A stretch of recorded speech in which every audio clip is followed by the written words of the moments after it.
At my birthday party, I planned to announce my pregnancy instead. My boyfriend handed me a gift box. Inside was a note that read, "I'm leaving you, you're useless, and I deserve better." Everyone laughed as he walked away. Our friends looked at me waiting for a reaction. I just smiled because he didn't know what I can do. 2 months later, he was drunk in front of my house screaming my name. I had been with Justin for just over 3 years. He was charming and attentive, actually maintaining eye contact instead of constantly looking around for someone more interesting to talk to. Things moved pretty quickly between us. By our 1-year anniversary, we were living together in a cute little place. We could barely afford, not perfecting financially, but the rent in this city is ridiculous no matter when you move, so our relationship wasn't perfect but it felt solid. We had similar goals: eventually buy a house, travel a bit, maybe kids someday. Justin was always more concerned with appearances than I was. He cared about what car we drove, which restaurants we were seen at, posting the perfect pics on Instagram. I should have paid more attention to that red flag, but hindsight is 2020, isn't it anyway? About 4 months ago, I'd been feeling nauseous and the mornings exhausted all the time. I took a pregnancy test, mostly to rule it out. We were careful but not that careful, and 2 pink lines. I still remember sitting on the bathroom floor staring at that little plastic stick like it was written in hieroglyphics. I spent about a week processing before telling anyone. My best friend Barbara was first. She brought wine to our girls' night, and when I stuck to water, she knew immediately. She asked all the right questions about what I wanted, how Justin might react, practical things like insurance and maternity leave. It helped me organize my thoughts. As for Justin, I decided to wait. My birthday was coming up in 3 weeks, and it seemed like perfect timing. We'd already planned a small party at our apartment with our closest friends, and I thought it would be special to share the news with everyone I love at once. Again, hindsight, what a witch. The weeks leading up to my birthday were strange. I was dealing with morning sickness, which should really be called all day sickness, BDW, and trying to hide it from Justin. He didn't notice, which I attributed to him being busy. He'd been coming home later, spending more time on his phone, being a little distant. I figured he was stressed about something at work. My birthday fell on a Saturday. I spent the morning setting up while Justin went to pick up the cake, which took him nearly 3 hours. But whatever, our friends started deriving around 6 p.m. Barbara and her husband, our friends Aaron and Sergio, my cousin Lana, who was visiting, and a few others, including Maria, who I'd known since college. The party was going well. Good food, plenty of drinks, sparkling water disguised as vodka soda for me, music, laughter. I'd planned to make my announcement after cake, and I kept catching Barbara's eye across the room. She'd give me these little encouraging nods that made my stomach flip with nervous excitement. Around 9 p.m. Justin clinked his glass to get everyone's attention. My heart practically stopped. Had he somehow found out? Was he going to steal my thunder? This whole speech about how special I was, how lucky he felt to have me in his life, all while looking me directly in the eyes. Then he handed me a small, beautifully wrapped box with a silk ribbon. The room went quiet. Everyone was watching, some with phones out ready to capture the moment. I remember thinking it might be an engagement ring, and having this split second of panic about whether I should still announce that pregnancy if he proposed then. I opened the box. Inside wasn't a ring, it was a folded piece of paper. I opened it confused and read the words that are basically burned into my brain. "Now I'm leaving you, you're useless, and I deserve better. Your stuff will be packed by Monday." I looked up at him, sure this was some kind of horrible joke. But his expression had completely changed, cold, distant, almost amused. Then he said, loud enough for everyone to hear, that we were done, that it had been fun, but he outgrown me. And then he laughed, like actually laughed. A few people in the room laughed too, clearly thinking this was some kind of prank we'd planned. But then Justin turned and walked out the front door without another word. The silence that followed was deafening. He stood there, note in hand, pregnancy announcement dying in my throat, while our friends looked between me and the door, waiting for someone to yell, "Just kidding," but nobody did. Barbara was the first to move. She crossed the room and took the note from my hand, read it, and muttered that he was an absolute bastard. Then everyone started talking at once, confusion, concern, outrage, on my behalf and me. I just smiled, not because I wasn't devastated, I was not because he wasn't humiliated. I absolutely was, but because in that moment I realized something crucial. Justin had no idea what was coming. He thought he held all the cards. He thought he'd orchestrated this perfect exit, this public execution off our relationship where he got to be the powerful one. But he didn't know I was pregnant with his child. He didn't know that I'd found his secret credit card statements 2 weeks earlier when I was looking for a stamp in his desk drawer. He didn't know that I'd already seen the texts on his Apple Watch when was in the shower. He really should have set up 2-factor authentication. LEL, and most importantly, he didn't know that. I'm not the kind of woman who falls apart when pushed. I'm the kind who gets strategic, so I smiled. I thanked everyone for coming. I assured them I was okay. I wasn't, and that they didn't need to worry about me. They did. I even cut the birthday cake Barbara had brought and passed out slices, as if celebrating the end of something rather than mourning it. Maria left almost immediately, claiming she felt sick. Interesting timing, right? Don't worry, we'll get to her. The others stayed, helping me clean up and offering places to stay. Shoulders to cry on, alibis for murder, kidding. Mostly by midnight everyone was gone, except Barbara, who insisted on sleeping on my couch. Despite my protests, once we were alone, I finally broke down. The pregnancy, betrayal, the humiliation, it all came crashing down at once. Barbara just held me and let me sob, not trying to fix anything with empty reassurances or those annoying everything happens for a reason platitudes people love to throw around when they don't know what else to say. When I finally calmed down somewhere around 2 a.m., I told Barbara about the Nancy. She wasn't even surprised, said she'd suspected from how I'd been acting lately. Then I showed her the credit card statements with hotel charges, expensive restaurants and jewelry purchases that had mysteriously never made their way to me. I scrolled through the screen shots I'd taken of texts to M with heart emojis and plans to meet when I was working late. We both knew exactly who Mem was, especially after Maria's hasty exit from the party. We stayed up talking until dawn, weighing options, making plans. Barbara asked about telling Justin about the baby, but I was firm he'd find out eventually, but on my terms. When I was early, not a moment before. As for his affair with Maria and the financial lies, I wasn't going to sink to his level with petty revenge, but I would make sure the truth came out, all of it. Barbara looked at me with this mix of concern and admiration as I laid out my thoughts. She commented that I could be scary sometimes. When I got that determined look in my eye, I just laughed a reload. The first one since opening that horrible box that night. As I lay in bed alone for the first time in years, one hand resting on my still flat stomach, I made two promises, one to my unborn child, that I would provide a stable, loving home no matter what, and one to myself, that I would emerge from this stronger than before.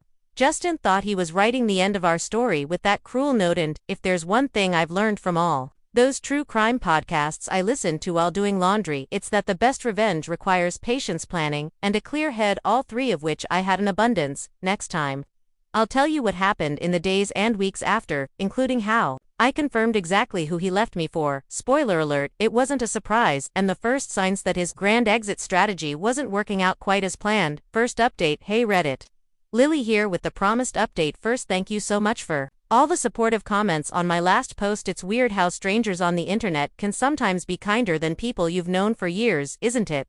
So where did I leave off? Right, the birthday party from hell. Justin had just walked out after publicly humiliating my leaving me, shell-shocked with a pregnancy I hadn't told anyone about except Barbara. Let me pick up from the aftermath. The next morning, I woke up to the smell of coffee and pancakes. Barbara was still there, bless her, acting like nothing had happened while simultaneously checking on me. Every 5 minutes, she kept insisting I eat something, obviously concerned about the baby. I managed a few bites before the nausea kicked in. Morning sickness. Shock, a joy. Justin didn't come back that Sunday, which was both a relief and torture. I spent most of the day alternating between numbness, rage, and this weird detached sense of planning. I made lists, so many lists, financial stuff I needed to sort out, doctor appointments, schedule people to inform. It was like my brain went into survival mode, focusing on practicality to avoid confronting the emotional hurricane. Barbara helped me pack up some of Justin's things, not everything, just enough to make it clear I was on him coming back. The whole time my phone was blowing up with messages from our friends. Most were supportive, confused, wondering if I was Sacha. A few were from mutual acquaintances who seemed more interested in gossip than my well-being, and noticeably absent from the concernadorous Maria. Remember her from the party, the one who suddenly felt sick and left here. Monday morning arrived, and with it reality. I called in sick to work, something I never do. I also made an appointment with my doctor to confirm the pregnancy and discuss options around noon while I was researching tenant rights since the apartment lease had both our names. I got a text from Justin, I'll be by at 7 to get my things. Make sure you're not there. The audacity, right? I stared at that message for a solid 5 minutes before responding with a simple, no, just that, no explanation, no alternative suggestion, just a firm boundary. He immediately called, and I immediately declined. Then I called Barbara, who rallied the troops by 6:30. My apartment was filled with friends, Aaron, Sergio, Lana, who extended her visit, and a couple others, a protective barrier of people who loved me. Justin showed up at 7 on the dot, and his face, when he saw welcoming committee priceless. He tried to act tough, demanded to know what was going on, but Aaron, who's like 6'4" and built like a brick wall, just handed him one suitcase with some clothes and essentials. Aaron told him firmly that the rest of his stuff would be available when he arranged a proper time and showed some basic human decency. For now, this was all he was getting. Justin tried to catch my eye.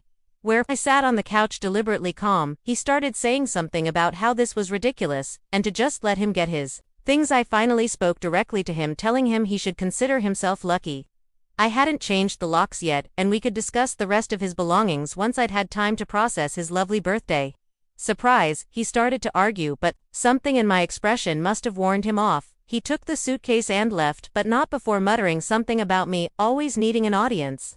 Rich, coming from the man who dumped me in front of all our friends. Don't you think after he left I cried again, not for him but for the future I thought we'd have for the plans that now needed rewriting for the child who deserved better than a father who could be so cruel. The next morning I called a locksmith and had the locks changed. Now about Maria, I had my suspicions from the moment she bolted from the party, but I needed confirmation. It came from an unexpected source. Sergio texted me Tuesday evening to let me know that Justin and Maria had been seeing each other. He and Aaron had spotted them together 2 months ago, but couldn't be sure it wasn't innocent. He apologized for not telling me sooner. It was like being punched in the stomach and simultaneously feeling vindicated. I'd known Justin was cheating, I just hadn't. With whom? Finding out it was Maria, someone who had been in my home, eaten my food, accepted my friendship, that vast special kind of betrayal. Instead of confronting either of them, I decided to wait, watch, gather information. Maybe I've been listening to too many true crime podcasts, but patience really is key in these situations. Over the next week, I focused on practical matters.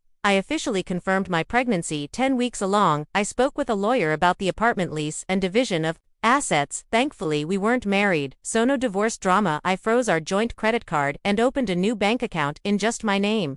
Basic protection stuff. What I didn't do was tell anyone except Barbara about the pregnancy. Not yet. It wasn't denial. It was strategy. I needed to get my ducks in a row first. 2 weeks after the birthday disaster, Justin texted again, asking to talk things through and collect more of his belongings. I agreed to meet him at a coffee shop near our apartment. Public place, daytime, on my terms. He looked terrible, which gave me a little jolt of satisfaction. I'm not proud of unshaven circles under his eyes, wearing a wrinkled shirt. He launched immediately into what I can only describe as a half-ass explanation. He'd been unhappy for a while, felt trapped, thought a clean break would be easier for everyone. I let him ramble for a while before I simply asked if Maria was making him happy. The look on his face, priceless, pure deer in headlights. Shock. He stumbled through that were so transparent, I almost laughed. I cut him off and told him I knew about Maria, about the hotel charges on his secret credit card, a booth jewelry he bought her with money we supposedly needed for rent. I asked him to just be honest. For once he deflated like a punctured balloon. He tried the "it's not what you think" line, but I cut him off again. I told him what Meteretino was, that he could collect the rest of his things that Saturday at 2 p.m. Aaron would be there to supervise, and after that I didn't hear from him, unless it was through my lawyer. His voice actually squeaked when he repeated, "Lawyer." He insisted we didn't need lawyers and could work things out ourselves. I stayed calm. Even as my heart raced, I told him we were past that point, that he'd made his choice very clear at my birthday party, and I was just respecting it. As I stood to leave, he grabbed my wrist, not hard but desperately. He asked about the apartment specifically, how I was going to afford it alone, saying my job barely covered half the rent, and that's when things clicked into place. The real reason for his concern for this meeting, it wasn't about closure or collect his things, it was about money. See, what Justin didn't know or conveniently forgot is that I'd been covering more than half the rent for the past year. His income had been drying up, his position more precarious than he'd admitted. He'd been living beyond his means, using my steady income as a safety net while presenting himself as the primary provider to our friends and apparently to Maria. I smiled sweetly and told him I'd manage, adding that unlike some people, I actually save money instead of spending it on hotel rooms and jewelry. The color drained from his face. He knew I knew everything. I walked out of that coffee shop feeling lighter than I had in weeks, not because I'd won some relationship battle, but because I finally saw Justin clearly for who he was, a man who cared more about appearances than substance, who lied to make himself seem more successful than he was, who abandoned me when I no longer served his narrative. Saturday came and us, arranged errands supervised while Justin collected more of his stuff. I made myself scarce. Spending the day at prenatal yoga class, highly recommend for anyone dealing with stress during pregnancy. By the way, when I returned, the apartment felt emptier but somehow more mine. I started rearranging furniture that evening, reclaiming the space. Over the next few weeks, I settled into a new routine: work, doctor appointments, prenatal vitamins, careful budgeting. It wasn't just surviving.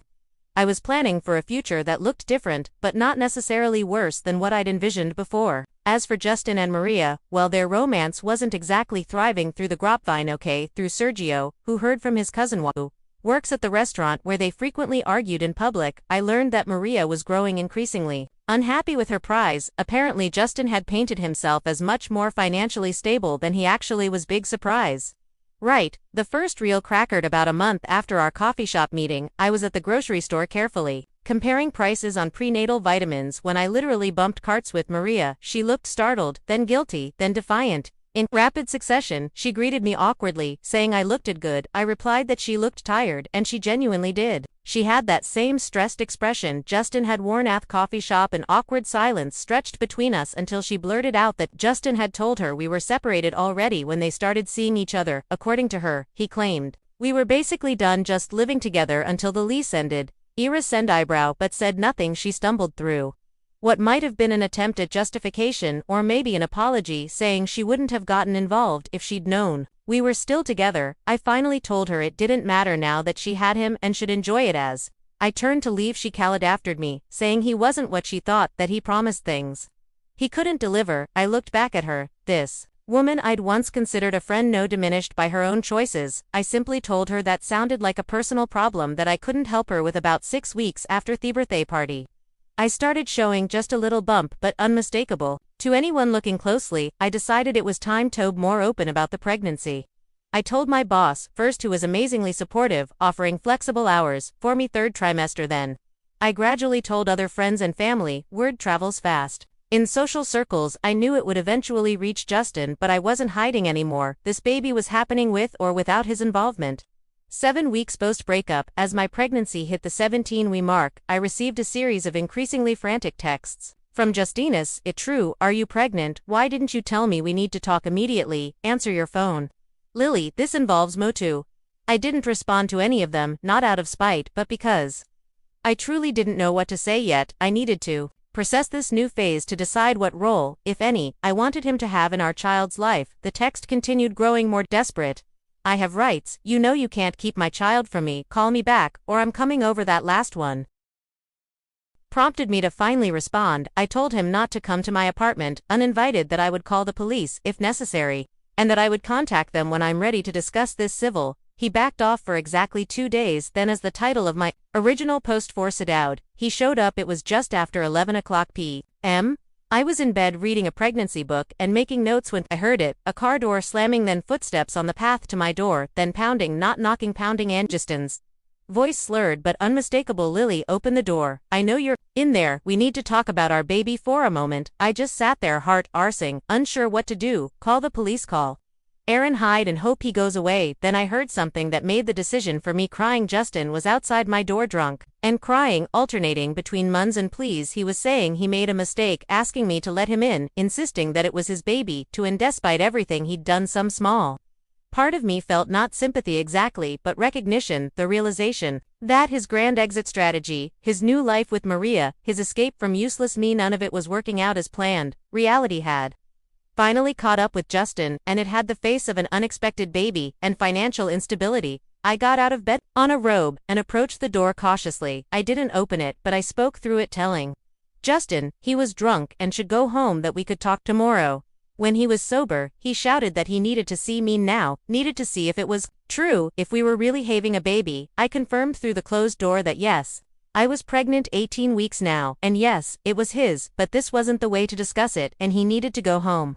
There was a thud against the door, his forehead or fist. I couldn't tell. He mumbled so quietly he almost missed it that Maria had left him. She said he wasn't who she thought, that he lied about everything. I couldn't help commenting that sounded familiar. He laughed, a hollow sound with no humor. He admitted he'd messed up badly and begged him to let him in, saying he just wanted to talk. I took a deep breath, one hand resting protectively on my Small bump. I refused to let him in tonight but offered to meet him tomorrow at the cafe on Main Street at 10 o'clock a.m. I made it clear that if he wasn't there on time, or if he showed up drunk again, that was it, no more chances. He was quiet for so long.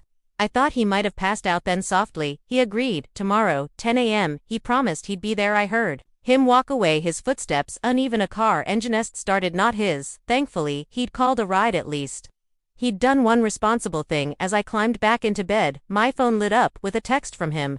I'm sorry for everything, for the party, for the note for tonight. I'll make it right somehow. I didn't respond. Words were easy. Justin had always been good with words, but I needed actions now, especially with a baby on the way. Did I still love him? No, that died the moment he humiliated me in front of our friends. Did I hate him? Not anymore. Hate requires energy I needed for other things. I would meet him tomorrow. I would listen, I would set boundaries, and I would decide not based on his needs or wants but on what was best for me and my child. Second, update. He read it. Sorry for the wait. Life has been interesting, so remember where we left off. Justin, showing up drunk at my apartment after finding out about the baby. Well, I promised to meet him at that cafe the next morning, and TBH I half expected him not to show, but there he was at 9:55 a.m., looking like absolute trash, and I mean that in the most objective way possible. Bloodshot eyes, same clothes as the night before, and this nervous energy that made him keep jiggling his leg under the table. The table was literally shaking. The first thing I noticed was he'd already ordered him a decaf latte, which okay, thoughtful, I guess, except I've switched to herbal teasins, getting pregnant because coffee makes me nauseous. Now, small detail, but it kind of summed up everything about Justin. Making assumptions about what I need without actually paying attention. Anyway, that meeting was a lot. He started with apologies. Lots of apologies. Sorry for the birthday humiliation, sorry for cheating, sorry for the financial lies, sorry for showing up drunk. It was like watching someone frantically check boxes on an I messed up form. I just sipped my tea, ordered to replace the unwanted and let him talk himself out. There's something weirdly empowering about staying silent when someone expects you to respond. You know, when definitely ran out of steam. I asked the only question that mattered. What exactly did he want? He seemed thrown by the directness. Started rambling about wanting to be involved and do the right thing and maybe we could try again. I actually laughed at that last part, not meanly, just genuinely surprised that he thought reconciliation was on the table. The conversation got real when I laid out how things would work going forward. I told him I'd already consulted a lawyer about child support and custody arrangements. His face when I mentioned Edith.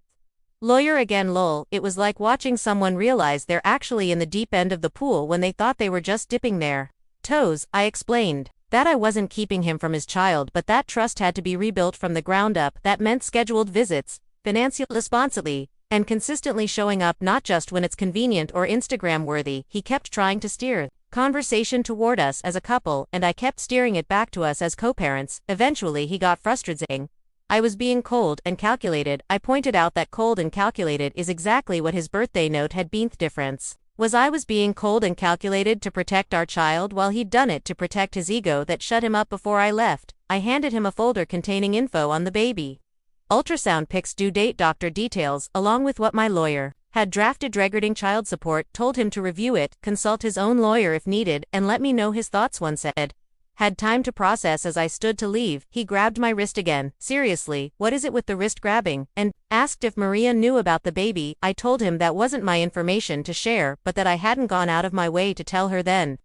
I gently but firmly removed his hand and walked out. Over the next few weeks, things got calmer. I focused on setting up the nursery, which basically meant converting half of my bedroom into baby central crib from IKEA that took me and Barbara 3 hours to assemble. Those instructions should come with a translator, I swear. Changing table from a secondhand store, and this adorable mobile with little stars that my mom sent. I'd been putting money aside, aggressively picking up some extra work editing social media content on weekends. Nothing glamorous, but it helped bridge the gap Justin's contribution had left me. Mom also sent some money to help, which was both touching and slightly uncomfortable. I've always been independent, you know. Meanwhile, Justin was processing. He texted occasionally, asking about the baby, or requesting pictures of the nursery progress. I'd respond factually, but keep emotional distance. Sometimes he'd try to veer into personal territory, asking if I was seeing anyone, nope, or mentioning some show we used to watch together.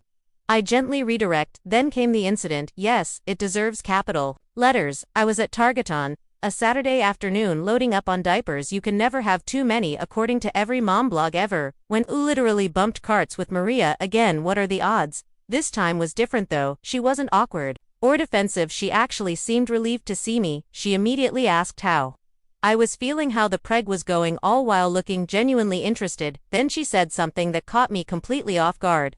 She apologized, not a rushed, uncomfortable, sorry, not sorry, but a real thoughtful apology, acknowledging the pain she'd caused. She explained that Justin had sold her the same story.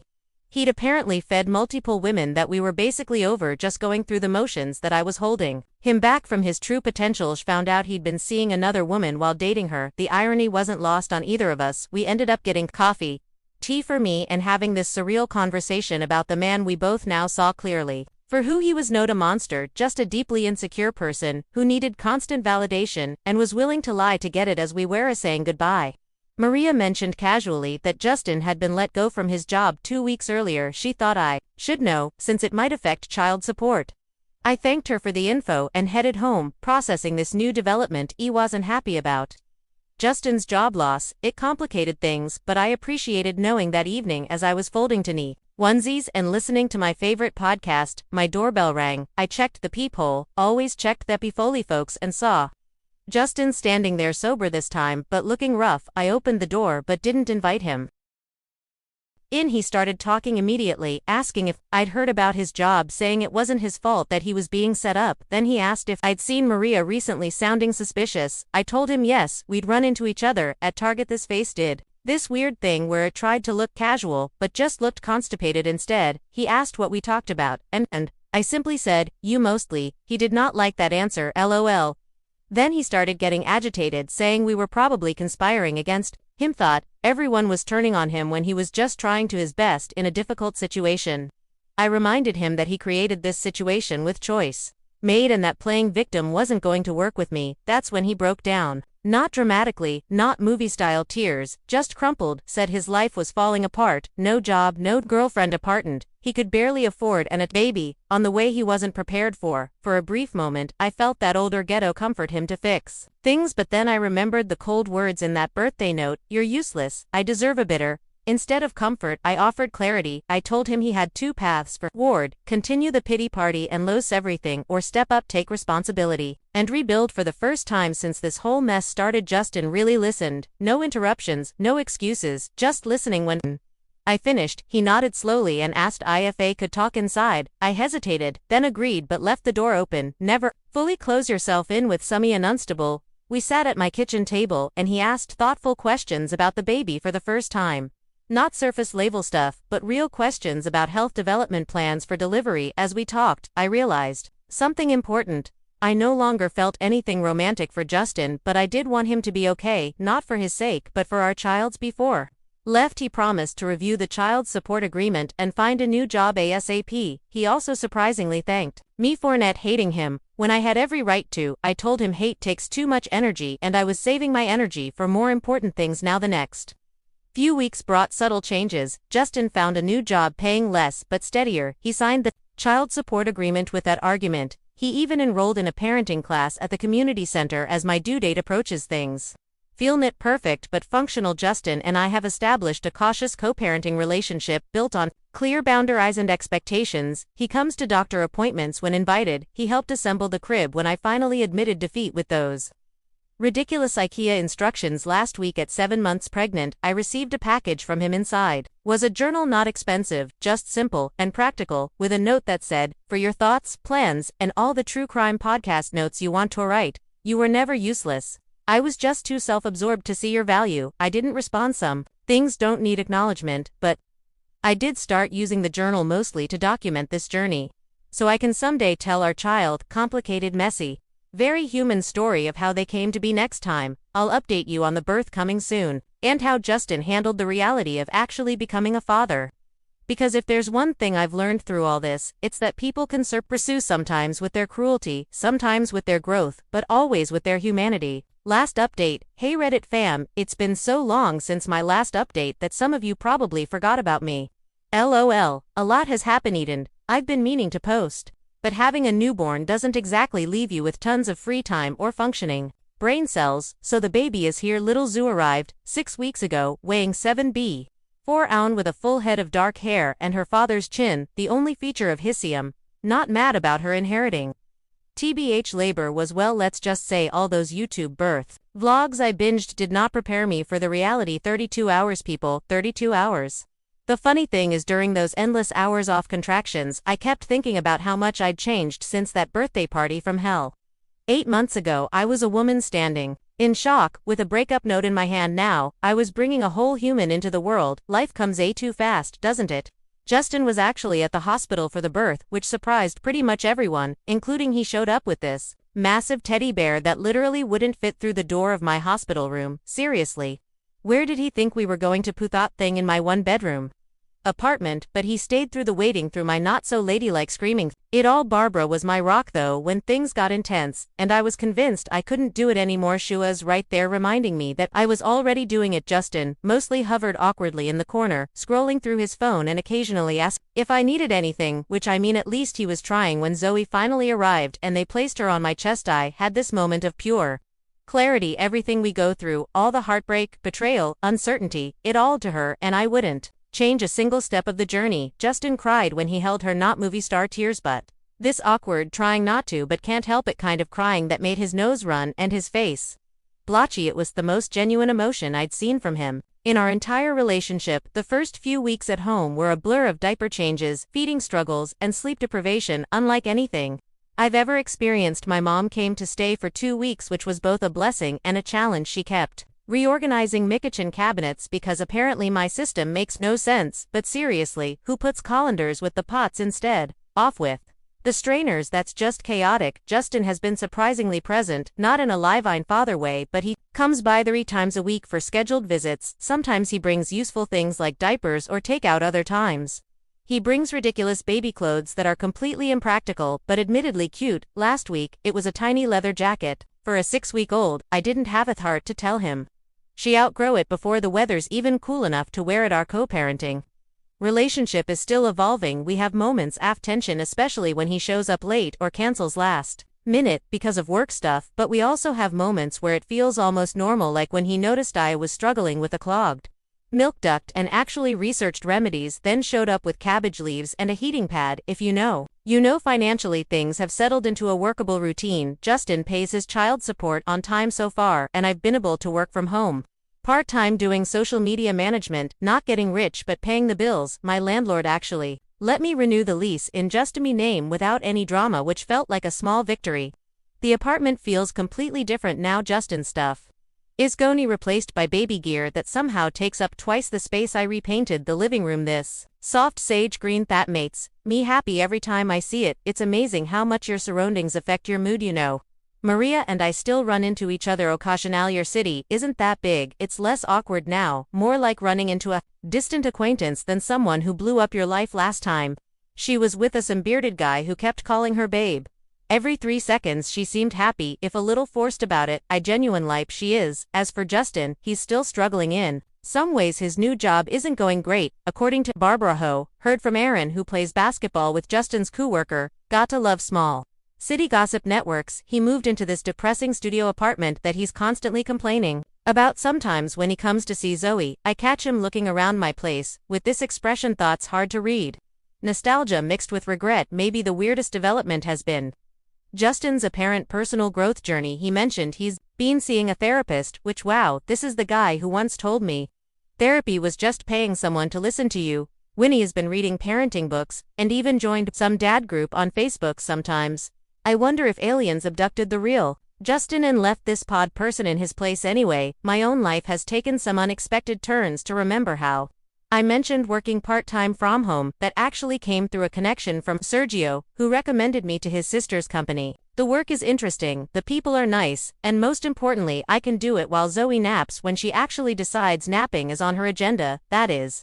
And then there's Ellie's, there's an Eli. Now he's the delivery guy who kept bringing my grocery order during those first chaotic weeks, postpartum. At first I barely read this in. Beyond thank you, and please put the bags by the door, because hello, new mom.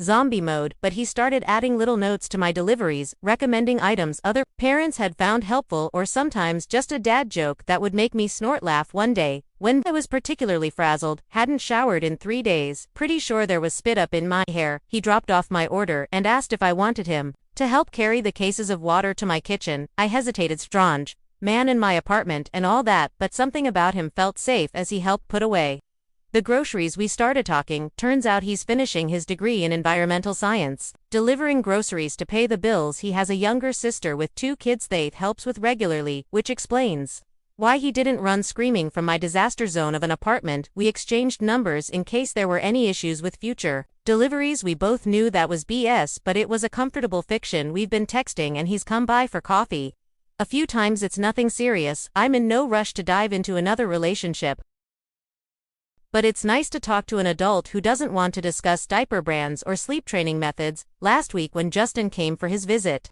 Eli was just leaving. The look on Justin's face was complicated. Later, he casually asked who that guy was. I kept it vague, partly because there's not much to tell yet, and partly because it's not really his business. He made a few comments about moving on fast before seeming to catch himself and backing off. Barbara thinks I should go for it with Eli, but I'm taking it day by day. After everything that's happened, I've learned that rushing into things never ends well. Besides, Zoe is my priority right now. Dating as a single mom is a whole different ballgame, and I'm still learning the rules. Speaking of Barbara, she's been my constant through all of this. When I'm overwhelmed and convinced I'm in at motherhood, she brings over iced coffee. My first love finally back in my life now that breastfeeding is going better, and reminds me that all new parents feel this way. She takes Zoe for a few horsama times so I can shower, nap, or just stare at a wall in blessed silence. Yesterday was actually my birthday. 1 year since the box that changed everything. Instead of dwelling on that memory, I had a small gathering at my place. Barbara and her husband, Aaron, and Sergio, my cousin, Lana, and a few other close friends. Justin stopped by briefly to drop off a gift, a surprisingly rough bracelet with Zoe's birthstone, but didn't stay. As I looked around at my little apartment filled with people who truly care about me, at me daughter sleeping peacefully in her bassinet, at the life I've built from the ashes of what I thought I wanted, I felt something I hadn't expected. Gratitude. I don't know what the future holds. Maybe Eli will become something meaningful, or maybe he'll just be a brief, kind chapter in this story. Maybe Justin will continue growing into a decent co-parent, or maybe he'll revert to old patterns. Maybe I'll stay in this apartment forever, or maybe I'll eventually find a house with a yard for Zoe to play in. What I do know is that I'm not the same woman stood holding that note on her birthday last year. That woman was shattered but determined. This woman is rebuilt stronger at the broken places. So I guess if there's any moral to this long mess story, it's that sometimes the worst thing that happens to you can lead to the best version of yourself. Not immediately, not easily, but eventually. Peace. If you're wondering what happened to that giant teddy bear Justin brought to the hospital, it's currently serving as a barricade to keep Zoe from rolling off me bed when I need to put her down for 2 seconds to pee. So I guess it found its purpose after all. For those asking, with a pen to the infamous breakup note, I kept it. It's in a memory box in Zoe's closet, along with her hospital bracelet, first lock of hair, and the positive pregnancy test. Someday, when she's old enough, we'll tell her the whole story, not to burden her, but because it's part of her history too.